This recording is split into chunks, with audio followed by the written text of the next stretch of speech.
లెక్షనరీ ప్రకారము మనకు ఇవ్వబడిన అంశము ఒక్కటే శరీరము, ఒక్కటే దివ్య స్నానము లేక బాప్తిస్మము. ఒక్కటే బాప్తిస్మము, ఒకే శరీరము, ఒకే బాప్తిస్మం. ఒకే శరీరము అని మనం ఆలోచన చేసినప్పుడు శరీరము అనే మాట చాలా విస్తృతమైన భావం కలిగిన మాట బైబిల్లో. బైబిల్ ప్రకారం శరీరము అనగా చూడండి, ఎఫెసీయులకు రాసిన పత్రిక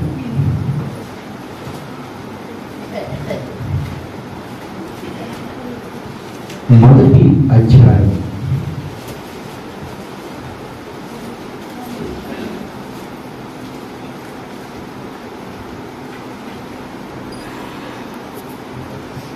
23వ వచనం.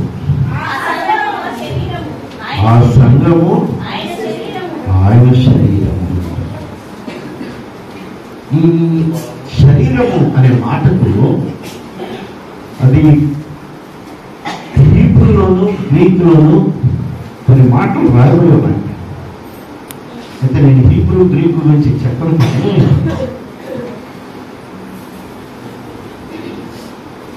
ఈ శరీరం అనే మాటను పౌలు భక్తుడు సోమా లేక సొమాటో అని గ్రీకు భాషలో ఆయన ఈ పత్రిక రాసినప్పుడు మనకు తెలియజేసినట్లుగా బైబిల్లో రాయబడి ఉంది. సొమాటో, సోమా అనే గ్రీక్ పదం నుంచి ఈ శరీరము అనే పదము వచ్చినట్లుగా లేక బైబిల్లో ఉపయోగించబడినట్లుగా ఉంది. అందుకే పౌలు భక్తుడు ఈ మాట రాస్తాడు, ఆ సంఘము ఆయన శరీరము. The church is the body of Christ. The church is the body of Christ. ఈ సంఘము దేవుని యొక్క శరీరం, దేవుని యొక్క శరీరం. అయితే శరీరం ఒక్కటే అంటున్నాడు. సంఘాలు చాలా ఉన్నాయి కదా, చాలా సంఘాలు ఉన్నాయి. సిఎస్ఐ సంఘం, లూథరన్ సంఘం, బాప్టిస్ట్ సంఘం, మన్నార్ సంఘం, రాత్రి సంఘం, ఇలా రకరకాలుగా ఎన్నో సంఘాలు ఉన్నాయి. అయితే ఈ సంఘాలన్నీ కలిపి సార్వత్రిక సంఘం అంటాం. సార్వత్రిక సంఘం అంటే ప్రపంచంలో ఉన్న ఏ సంఘం అయినా, అది ఏ ఆ పేరు ఉన్నా కానీ ఆ సంఘాలన్నీ కలిపితే ఒక సంఘము, దానినే సార్వత్రిక సంఘము.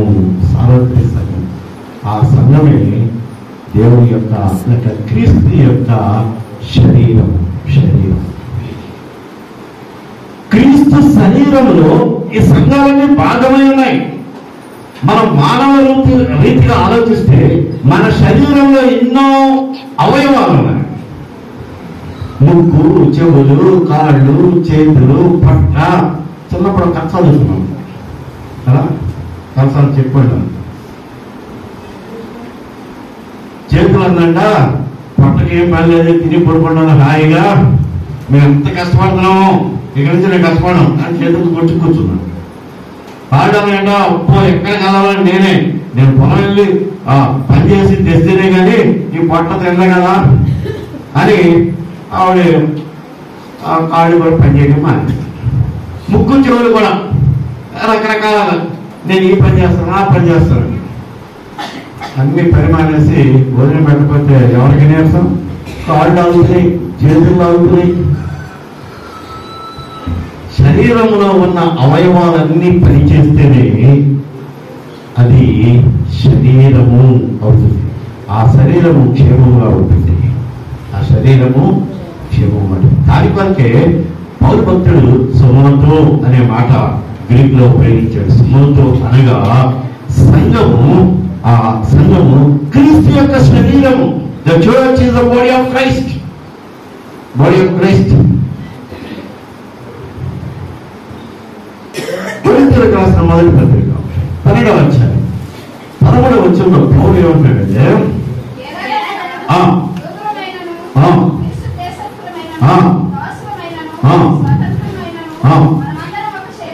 మనమందరము ఒకే శరీరము. మీరు యూదులు అంటున్నారా, లేక మీరు పలానా క్యాస్ట్ అంటున్నారా, లేక పలానా ఊరి వాళ్ళు అంటున్నారా, మీరు ఒంగోలు వాళ్ళ, లేక లక్ష్మీపురం వాళ్ళ, లక్ష్మీపురం శివారు వాళ్ళ, లేకపోతే గవ్వకుండా వారా, ఇదేం కాదు. లేకపోతే రకరకాల కులాల వాళ్ళ, ఏమి కాదు. అందరూ కలిస్తేనే సార్వత్రిక సంఘం అవుతుంది. క్రీస్తులో మనము శరీరం. Church is the body of Christ. ఈ శరీరము ఒక్కొక్కరికి ఒక్కొక్క పని దేవుడు అప్పగించాడు.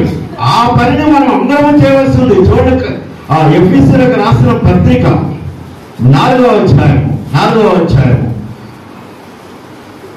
వచనం చూద్దాం. పరిశుద్ధులు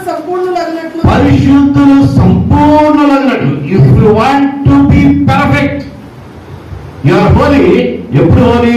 ప్రభువైన యేసుక్రీస్తు నామములో నీవు బాప్తిసం తీసుకున్న తర్వాత, నీవు పవిత్రుడిగా చేయబడిన తర్వాత, నీవు పరిశుద్ధుడిగా ఉన్న తర్వాత, నీవు సంపూర్ణులగాలంటే, పర్ఫెక్ట్ గా ఉండాలి అంటే క్రీస్తు శరీరము క్షేమాభివృద్ధి చెందుతుంది. It should be develop. అభివృద్ధి చెందాలి, క్షేమాభివృద్ధి చెందాలి. క్రీస్తు శరీరములో మనం అందరము పాత్రలుగా, లేక మనం అందరం అవయవాలుగా ఉన్నాం. ఈ సిఎస్ఐ సంఘం, ఈ లూథరన్ సంఘం, ఈ మన్నా సంఘం, లేకపోతే బాప్టిస్ట్ సంఘం, ఈ సంఘాలన్నీ అవయవాలుగా ఉన్నప్పుడు అందరూ అభివృద్ధి చెందితేనే క్రీస్తు శరీరము క్షేమాభివృద్ధి కలుగుతుంది. ఇంకా ఏమన్నటువంటి పరిచర్య ధర్మము జరుగుటకు, పరిచర్య జరగాలి. క్రీస్తు స్వార్థను ప్రకటించాలి. పరిచర్య ధర్మము జరుగుటకు ఆయన కొందరిని అపోస్తులుగాను, కొందరును ప్రవక్తలుగాను, కొందరిని స్వార్థికులుగాను, కొందరిని కాపరులుగాను, కొందరిని ఉపదేశకులుగాను నియమించారు. ఒక్కొక్కరికి ఒక్కొక్క వరం ఇస్తున్నాడు. నీకు వాక్యం చెప్పేవా, నీకు వాయించే వరం, లేక నీకు పాటలు పాడే వరం. నీ స్వరం చాలా మధురమైన స్వరం, నీవు దేవుని కొరకు పాడాలి. లేక నీకు సంఘంలో పరిచర్య చేయటకు, సంఘాన్ని ఓడవాలి, సిద్ధపరచాలి, లేక సంఘంలో ఉన్న ఆ మైక్ సెట్ సిద్ధపరచాలి. ఒక్కొక్కరికి ఒక్కొక్క వరం ఇచ్చి నిన్ను ఒక్కొక్కరు ఒక్కొక్క పరిచయం అన్నాడు. ఎందుకు? క్షేమాభివృద్ధి పొందుటకు. క్రీస్తు యొక్క శరీరము క్షేమాభివృద్ధి చెందుటకు. మనమందరం అవయవమై ఉన్నాము. We are parts of the body of Christ. దేవుని యొక్క శరీరంలో, లేక క్రీస్తు యొక్క శరీరములో మనమందరము అవయవములై ఉన్నాము. ఏ అవయవం పని చేయకపోయినా ఓ పని ఆగిపోద్ది. మైక్ పని చేయలేదనుకో, అంటే మైక్ పనిచేసేవాడు, మైక్ చూసేవాడు దాని పనిని సరిగా నిర్వర్తించకపోతే మైక్ ఆగిపోద్ది. ఒకసారి దైవాసనం తండ్రి గారు క్రిస్మస్ కి క్రైస్ట్ చర్చ్కి వచ్చారు. క్రైస్ట్ చర్చ్కి వస్తే కరెక్ట్ గా ప్రసంగం స్టార్ట్ చేసేటప్పుడు మైక్ ఆగింది. కరెంట్ ఉంది, పెద్ద సెన్సేషన్ అనమాట. కరెంటు ఉంది, జనరేటర్ ఉంది. ఆ సంఘానికి వచ్చే ఆదాయం ఎంత తెలుసా? సంవత్సరానికి 90 లక్షలు, వారానికి 3 లక్షలు, పాత పండుగకి 20 లక్షలు. మైక్ ఆగిపోయింది. ఎంతోటి ఏంటి? ఆ పని చేయడం చేయకపోతే 10,000 మంది వచ్చారు ఆ రోజు వాక్యం వినటానికి. కానీ వాక్యం సరిగా అందరికీ వినపడలేదు. అంత విచారకరం. శరీరంలో ఉన్న అవయవాలన్నీ పనిచేసినప్పుడే క్రీస్తు శరీరమునకు క్షేమాభివృద్ధి కలుగుతుంది. మనమందరం ఒకే శరీరము. మనమందరం ఆ ఒక్క శరీరములోనే పాత్రలుగా ఉన్నాము. ప్రభువా, నన్ను ఈ పాత్రకు నువ్వు చేశావు కాబట్టి నేను ఈ పని సమర్థవంతంగా చేస్తాను. దేవుని కొరకు చేస్తాను. సువార్త పరిచర్య జరిగించడానికి, పరిచర్య ధర్మము జరగడానికి కొందరిని సువార్తికులుగాను, కొందరిని కాపరులుగాను, కొందరిని ఉపదేశకులుగాను ఆయన నియమించెను. అందరికి ఒకే పని ఇవ్వట్లా, ఒక్కొక్కరికి ఒక్కొక్క పని దేవుడు అప్పగిస్తూ ఉన్నాడు. ఆయన శరీరములో మనము అవయవములమై ఉన్నాము అని దేవుని వాక్యం సెలవిస్తుంది. అలా సుమాటో అనే పదానికి ఇంకా మీనింగ్ వస్తుందంటే ఈ దేహము గుడారం అంట. ఈ దేహము గుడారము. కొరింథీయులకు రాసిన 2వ పత్రిక 5వ అధ్యాయం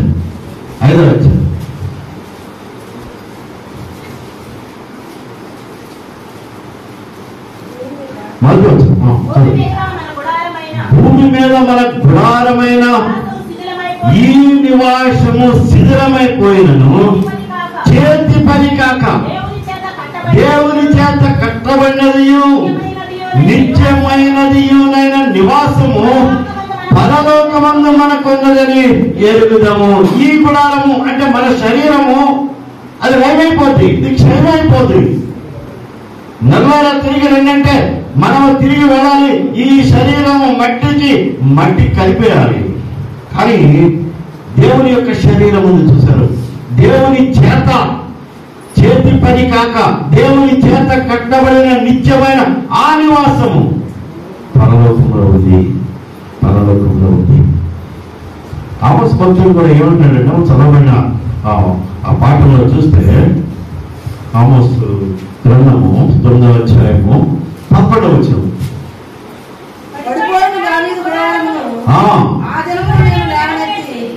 పడిపోయిన దావీదు గుడారము ఆ దినమున నేను లేవలేదు. ఈ గుడారము ఏమిటి అంటే ఇక్కడ కాదేష్ అని మనం పాత నిబంధనను హీబ్రూలో చదువుతాం. హీబ్రూలో నుంచి అది తర్జుమా చేయబడింది. కొత్త నిబంధన గ్రీక్ లో నుంచి తర్జుమా చేయబడింది.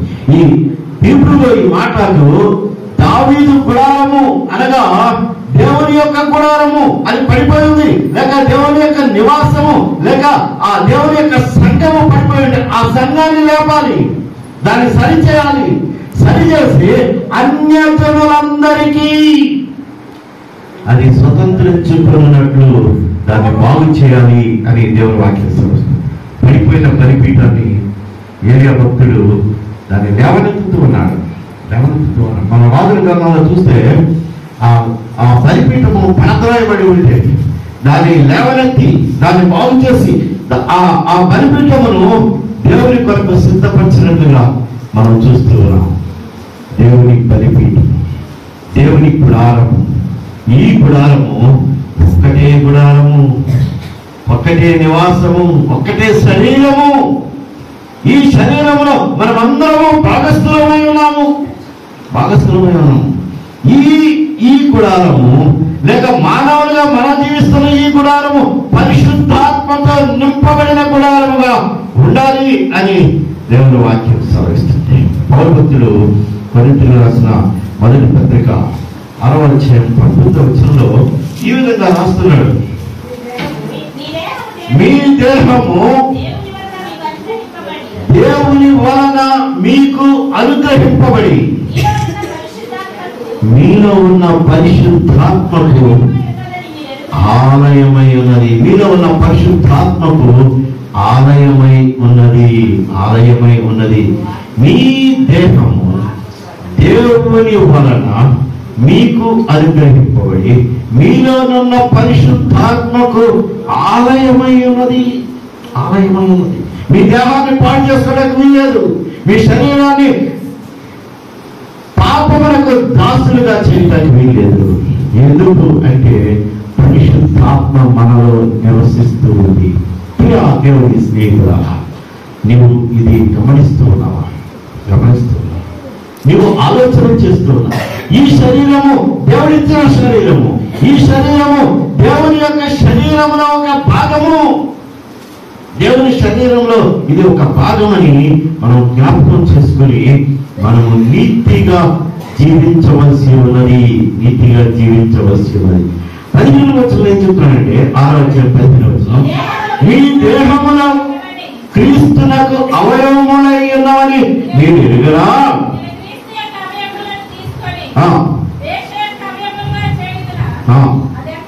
అది ఎంత మాత్రము తగదు. మీ దేహములు క్రీస్తుకు అవయవములై ఉన్నవి. మీ దేహము క్రీస్తుకు అవయవములుగా ఉంటే దాన్ని తీసుకెళ్లి వేషకు అప్పచెప్తారా? మీరు జాగ్రత్త. దేవుని ఉగ్రతకు పాలవుతామని దేవుని వాక్యం సెలవిస్తుంది. దేవుడిని మించి ఆలోచిస్తున్నారు కొంతమంది. మీరు ఈ మధ్య యూట్యూబ్లో మీరు చూసే ఉంటారు. 82వ లాస్ ఏంజల్స్ లో, హాలీవుడ్ లో 82వ ఈ ప్రధానోత్సవం జరుగుతూ ఉంటే అక్కడ ఒక ఫేమస్ యాక్టర్ మాట్లాడుతుంది. గాడ్ ఈజ్ జీరో అంట. జాగ్రత్త వినండి, అది ఒక ఇంగ్లీష్ లో ఉంది, తెలుగులో కూడా ట్రాన్స్లేషన్ చేస్తారు అందరూ. God is zero. మనం దేవుని కన్నా ఎత్తుగా ఉన్నాం, దేవుడిని మించిపోయింది మన లాస్ ఏంజల్స్, మన యొక్క హాలీవుడ్ గొప్ప గొప్ప సినిమాలు తీసేస్తున్నాం అని ఆవిడ మాట్లాడుతూ ఉంది. 2 రోజుల తర్వాత చూస్తే కట్టు బట్టలతో పారిపోయి వచ్చింది. ఇల్లు లేదు, హాలీవుడ్ లేదు, మొత్తం తగలబడిపోయింది. ప్రపంచంలో గొప్ప ఫైర్ ఫైటర్స్ ఉన్నది అమెరికా దేశం. ఆ అమెరికా దేశమే ఆ కార్చిచ్చును ఆర్పలేకపోయింది. కెనడా నుంచి వచ్చారు, మెక్సికో నుంచి వచ్చారు, ఆర్పుతూనే ఉన్నారు. నీవు దేవుని కన్నా హెచ్చించుకుంటున్నావేమో జాగ్రత్త. దేవుని దూషిస్తున్నావేమో జాగ్రత్త. దేవుడిచ్చిన అవయవమైన ఈ సంఘాన్ని నువ్వు దూషిస్తున్నావేమో జాగ్రత్త. దేవుని యొక్క దృష్టిలో అన్ని సంఘాలు సమానము. సార్వత్రిక సంఘము ఆయనే, సార్వత్రిక సంఘం ఆయనే. ప్రియ దేవుని బిడ్డలారా, శరీరము ఒక్కటే. ఆ శరీరము క్రీస్తు శరీరము. దానిలో మనం అందరము అవయవములై ఉన్నాము అని జ్ఞాపకం చేసుకోవాలి. రెండవ ముఖ్యమైన మాట, ఒక్కటే బాప్తిస్మము. శరీరం ఒక్కటే, అది క్రీస్తు శరీరము. శరీరమునకు ఆయన శిరస్సై ఉన్నాడు. రెండవది ఒక్కటే బాప్తిస్మం. బాప్తిస్మం అనేది ఒకటే. బాప్తిజం అనే గ్రీకు పదం నుంచి వచ్చింది. బాప్తిజము అంటే బాప్టిజం అనే మాటకు మునుగుట. అయితే దాన్ని లిటరల్ గా తీసుకోవడం కాదు, కానీ ఎవరు బాప్తిజం తీసుకోవాలి, బాప్తిజం ఎలా తీసుకోవాలి అనేది కొద్దిసేపు మనం ఆలోచన చేద్దాం. కొద్దిసేపు. ఎందుకంటే దీని మీద 3 కాంట్రవర్సీలు ఉన్నాయి. కొంతమంది అంటారు ముంపుడు బాప్తిజం తీసుకోవాలంటారు. కొన్ని సంఘాలు, ముఖ్యంగా మన సిఎస్ఐ రోజుల సంఘాలు, ఆ బాప్తిజం అనేది బాహ్యంగా చేసేది. అసలైనది ఏంటంటే మారు మనసు కావాలి. కాబట్టి ఏ బాప్తిజమైనా అది చిలకరింపైన, అది ముంపుడు బాప్తిజమైన, బాప్తిజం అనేది ఒక్కటే. అంతేగాని లక్ష్మీపురంలో ఒక బాప్తిజం తీసుకుని మళ్ళీ మేము ఇజ్రాయెల్ జోర్డాన్లో ఇంకో బాప్తిజం తీసుకోవాల్సిన అవసరం లేదు. చాలా మంది అనుకుంటారు నేను యోర్దాను నదిలో బాప్తిజం తీసుకోవాలని వెళ్ళానండి, నేను ఇక్కడ బాప్తిజం తీసుకున్నానండి. బాప్తిజం ఒక్కటే. జాగ్రత్త. ఏ ఊరిలో వెళ్తే ఆ ఊరిలో బాప్తిజం తీసుకోవద్దు. బాప్తిజం ఎందుకు తీసుకోవాలి అనేది మనం ఆలోచించాలి. లేకపోతే ఎప్పుడు తీసుకోవాలి, ఎలా తీసుకోవాలి. మార్క్స్ వార్త 16వ అధ్యాయము 16వ వచనం మనం గమనించినట్లయితే, నమ్మి బాప్తిజము పొందినవాడు. ఎవరిని నమ్మాలి? యేసుక్రీస్తుని నమ్మాలి. యేసుక్రీస్తుని ఏమని నమ్మాలి? ఆయన మన కొరకు లోకానికి వచ్చాడు, ఆయన మన కొరకు రక్తం చిందించాడు, ఆయన మన కొరకు ప్రాణం పెట్టాడు, ఆయన 3వ దినాన తిరిగి లేచాడు. అది నమ్మితే నువ్వు బాప్తిజం తీసుకుంటావు. అది నమ్మకుండా నువ్వు బాప్తిజం తీసుకుంటే అది నిజమైన బాప్తిజం కాదు అని దేవుని వాక్యం సెలవిస్తుంది. ఇంకా ఏం చెప్తున్నారంటే బాప్తిజం గురించి, బాప్తిజం మన యొక్క మనోనేత్రాలు తెరవబడాలంట. మన మనోనేత్రాలు తెరవబడితే ఇప్పుడు నువ్వు బాప్తిజం తీసుకో. అపోస్తలుల కార్యములు 9వ అధ్యాయం 18వ వచనం.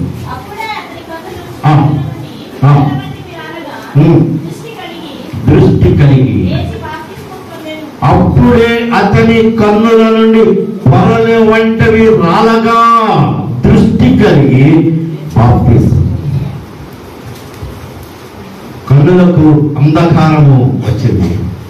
ఎప్పుడైతే ఆ దమస్కు పట్టణానికి వెళ్తూ ఆ తిన్నని అనే వీధి దగ్గరకు వచ్చినప్పుడు ప్రభువైన యేసుక్రీస్తు ఎన్కౌంటర్ చేశాడు సౌలుతో. సౌలుని ఎన్కౌంటర్ చేసినప్పుడు సౌలా సౌలా నీవు ఎందుకు నన్ను హింసిస్తున్నావు అని ఆ స్వరము వినబడినప్పుడు సౌలు అంటున్నాడు, ప్రభువా నువ్వు ఎవరు? నీవు హింసిస్తున్న యేసును. వెంటనే కడిపోయింది. ఎప్పుడైతే అననీయ ప్రార్థన చేశాడో అతని కనుల నుంచి పొరలు రాలగా, అతని యొక్క మనోనేత్రములు తెరవబడగా అతని లేచి బాప్తిసం పొంది గొప్ప సేవ చేసినట్లుగా మనం చూస్తున్నాం. మన మనోనేత్రములు తెరవబడినప్పుడు మనం బాప్తిసం తీసుకోవాలి. ఇంకా ఏం చెప్తున్నారంటే అపోస్తలుల కార్యములు 2వ అధ్యాయము 21వ వచనంలో చూస్తే, అప్పుడు ప్రభువు నామమును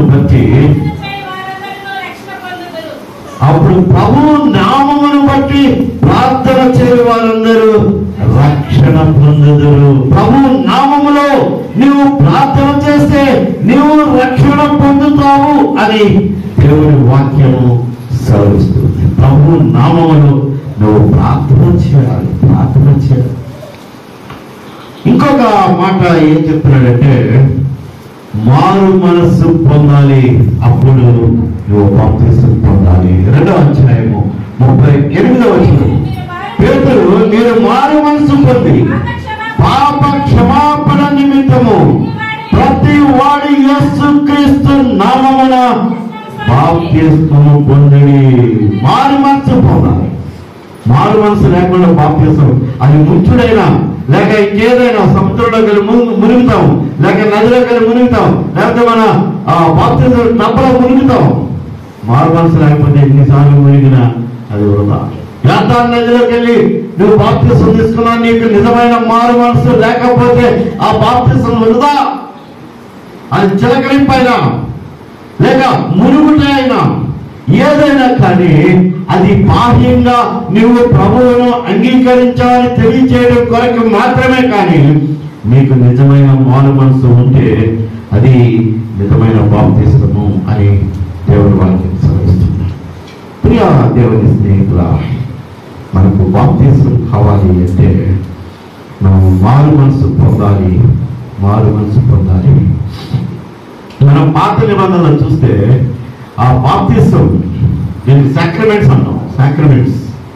సాక్రమెంట్స్ లో మనకైతే 2 సాక్రమెంట్స్. ఒకటి బాప్తిసము, రెండవది ప్రభు భోజన సంస్కారం. 2 హోలీ సాక్రమెంట్స్ అంటారు. హోలీ సాక్రమెంట్ సంస్కారములు హోలీ సంస్కారం, పరిశుద్ధ సంస్కారములు ఏంటి అంటే బాప్తిసము మరియు ప్రభు భోజన సంస్కారము. మరి పాత నిబంధనలో ఏముండేది అంటే సున్నతి చేయబడటం. ఆది కాలంలో మొట్టమొదటిగా అబ్రహాము 17వ అధ్యాయం 23వ వచనము,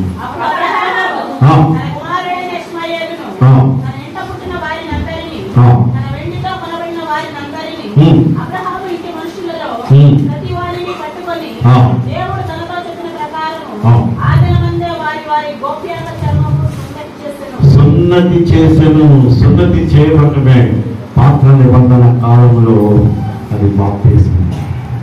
అయితే పేతురు, పౌలు వారి ఇశ్రాయేలు ప్రజలు ఏ విధంగా బాప్తిసం పొందారు అన్న విషయాలను వారు జ్ఞాపకం చేస్తున్నారు. చూడండి ఏమంటున్నారంటే,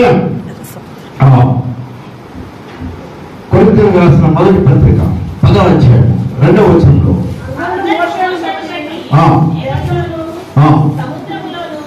మేఘములోను సముద్రములోను బాప్తిస్మము పొందిరి. ఇశ్రాయేలు ప్రజలు ఐగుప్తు నుండి వస్తూ ఉన్నప్పుడు పగటి వేళ మేఘము, రాత్రి వేళ అగ్ని మేఘము. ఆ మేఘములో వారు నడుస్తూ ఉండగా బాప్తిస్మం పొందారు.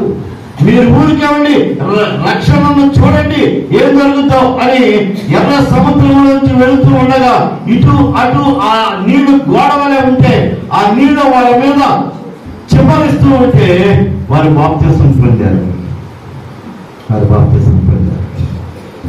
ఇంకా అసలు నీళ్ళు చిమ్మరించుకోకుండానే బాప్తిసం పొందారు. చూడండి,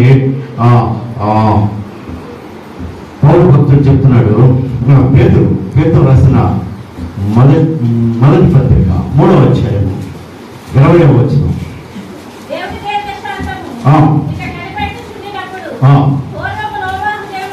పూర్వపు నోవాహు దినములలో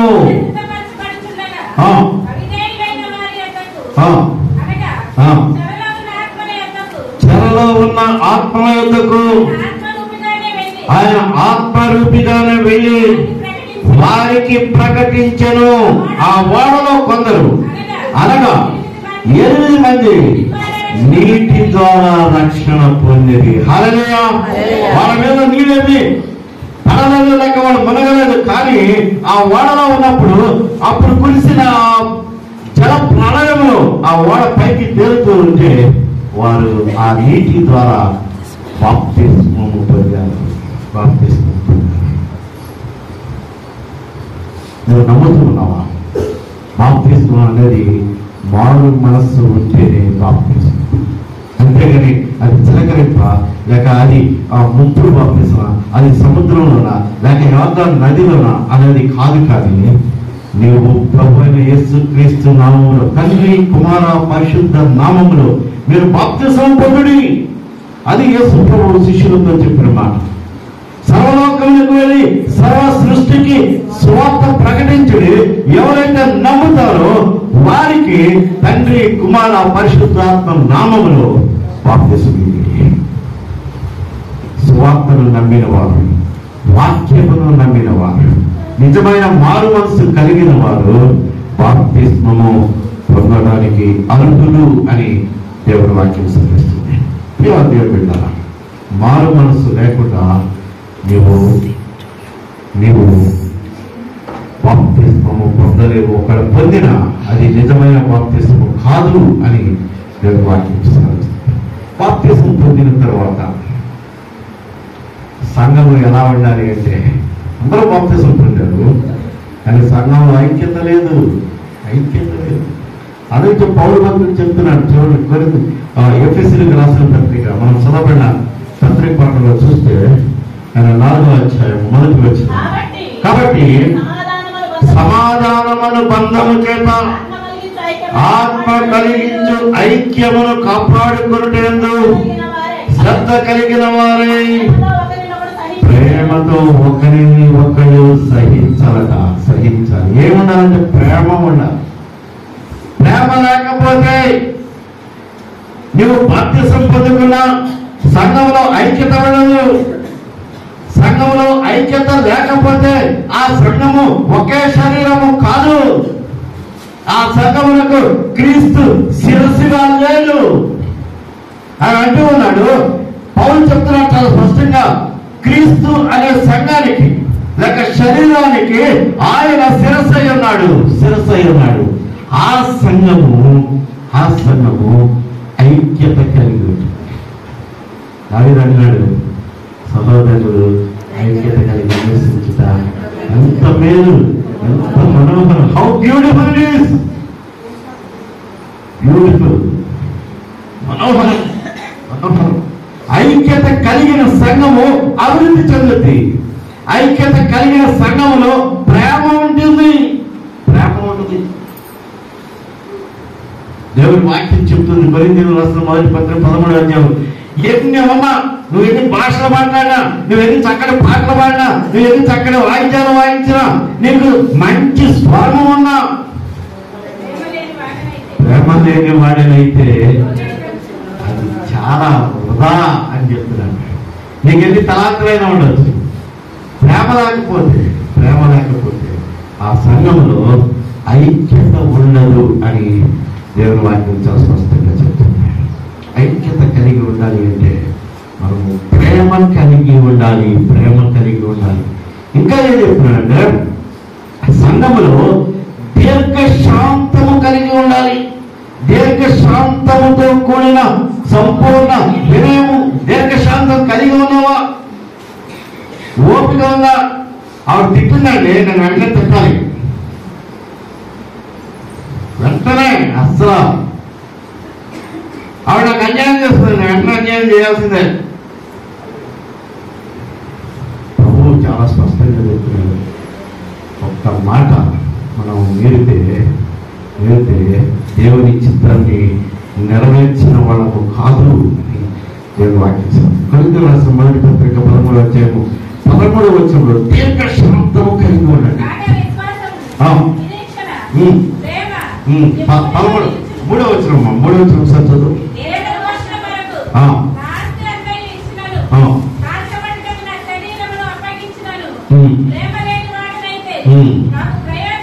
నాకు ప్రయోజనం ఏమీ లేదు, నేను అన్నీ చేసినా కానీ నేను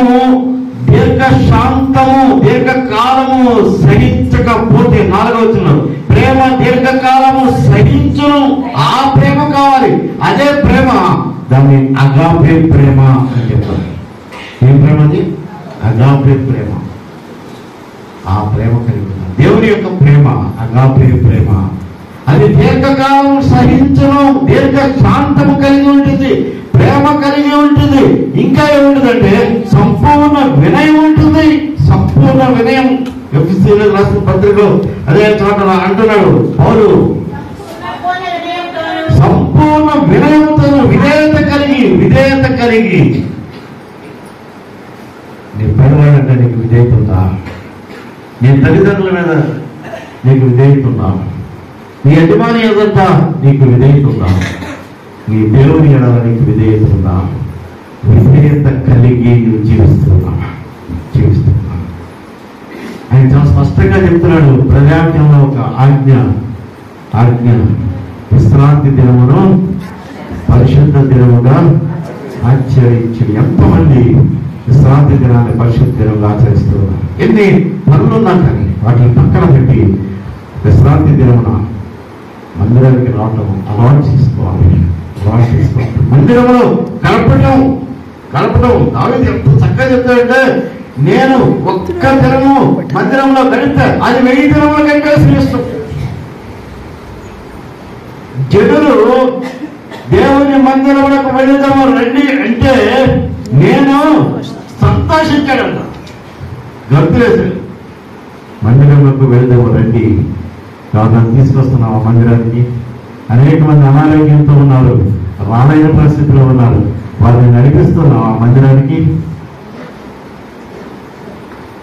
అయ్యా నేను మందిరానికి రాలేకపోతున్నాను, నాకు ఎవరన్నా సహాయం చేస్తేనే మందిరానికి వస్తాను అని వేదంతో చెప్పిన వాడు ఉన్నారు.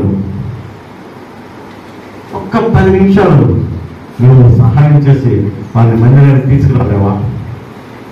మందిరంలో గడుపుట అది ఎంతో శ్రేష్టము. దాని చక్కటి కీర్తన పడుతుంది. నీటి పాత్రలకు ఆశపడినట్లు దేవా నా ప్రాణము నీ కొరకు పుష్పరించి ఉన్నది. నీ మందిరానికి రావాలని, నీ సన్నిధికి రావాలని, నీ సన్నిధిలో నేను నిన్ను స్తుతించాలని ఆశపడుతున్నా. ఐఎమ్ థర్స్టింగ్. ఆ ఎండాకాలం ఆ నీటి వాగులు ఎక్కడుంటే అది ఎత్తుకుతూ తిరుగుతూ ఉండవట. ఒక పక్కనేమో పులి, ఒక పక్కనేమో సింహం. ఆ నీటి వాగులో ఏమన్నా తోడేలోనేమో ఏంటది మసడునేమో. ఇంత భయం వేస్తున్నా కానీ ఆ నీళ్ళు తాగడానికి ఎంత ఆశపడుతుందో. నీకు ఎన్ని సమస్యలు వచ్చినా, ఈ పక్కన పులి ఉన్నా, ఆ పక్కన సింహం ఉన్నా, ఈ పక్కన తోడేళ్ళు ఉన్నా, ఆ నీటిలో ఆ మొసళ్ళు ఉన్నా, మందిరానికి రావాలి. మందిరానికి రావడానికి అడ్డంకులు జరుగుతాయి. అప్పుడే బయలుదేరతాం, ఫోన్ అవుతుంది కదా, అప్పుడే బయలుదేరుతుంటే అప్పుడే వస్తుంది ఫోన్. దేవుడి మనము దేవుని సన్నిధిలో వినయముతో ప్రార్థించాలి. అప్పుడు మన సంఘము ఐక్యత కలిగి ఉంటుంది. ఇంకా చెప్తున్నాడు, సాత్వికముతో నడుచుకోవాలి. సాత్వికముతో ప్రతి వారం నేను చేతులెత్తి దండం పెడుతున్నాను, అయ్యా మందిరానికి రండి,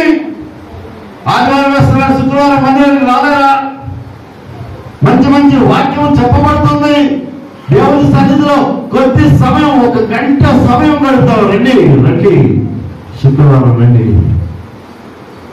ఆదివారం రండి, దేవుని సన్నిధిలో గడుపుతాం, దేవుని సన్నిధిలో సంతోషిస్తాం, దేవుని సన్నిధిలో పాటలు పాడతాం, దేవుని సన్నిధిలో దేవుని మహిమపరుద్దాం. దయచేసి రండి అని మిమ్మల్ని బతిమాలుకొంటూ ఉన్నాను. ఐక్యత కలిగి ఉండాలని నేను మిమ్మల్ని బతిమాలుకొంటున్నాను. ప్రభు ఒక్కడే, విశ్వాసం ఒక్కటే, బాప్తిసం ఒక్కటే, ఒక్కటే బాప్తిసం పొందాలి అంటే మనము దేవుని సన్నిధికి రావాలి. దేవుని మనము స్తుతించాలి, ఆరాధించాలి. ఎవరు అంటున్నాడు? ఆ ఆమోసు గ్రంథంలో చదవబడిన మాట, అన్యజనులందరికీ నా నామమును ధరింపజేస్తాను. 11వ వచనం, 11వ వచనం.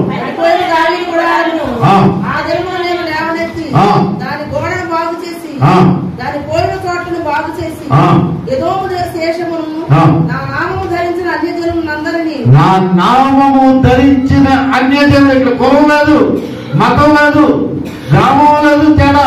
నా నామము ధరించిన అన్యజనులు, ఇశ్రాయేలుకు ప్రజలకు మిగతా వారంతా అన్యజనులే, ఆ యూదులకు మిగతా వారంతా అన్యజనులే. అయితే ప్రభువు నామమును ఎవరు ధరిస్తారో, ప్రభువు యేసుక్రీస్తుని ఎవరు సొంత రక్షకులుగా అంగీకరిస్తారో వారందరి మీద నా జనులు స్వతంత్రించుకున్నట్లు, వారిని ఆశీర్వదిస్తాం. ఎందుకు అంటే క్రీస్తు ఒక్కడే, ప్రభు ఒక్కడే,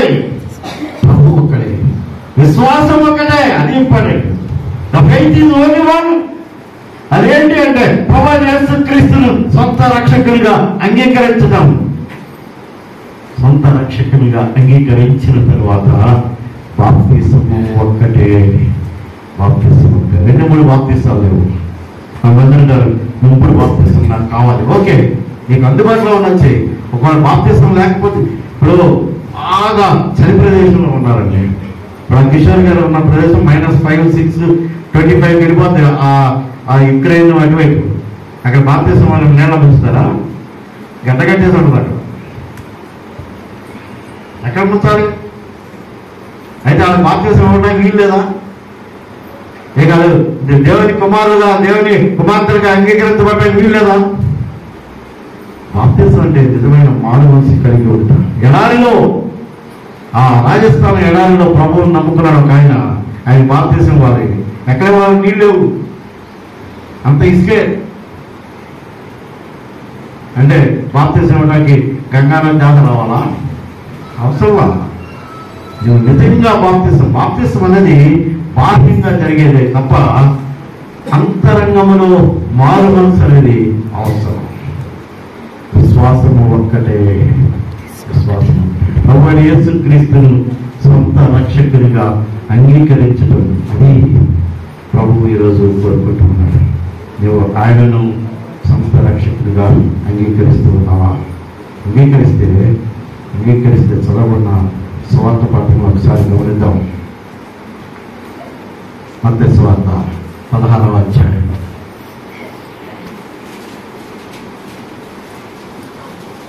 పేరు అంటున్నాడు 16వ వచనం.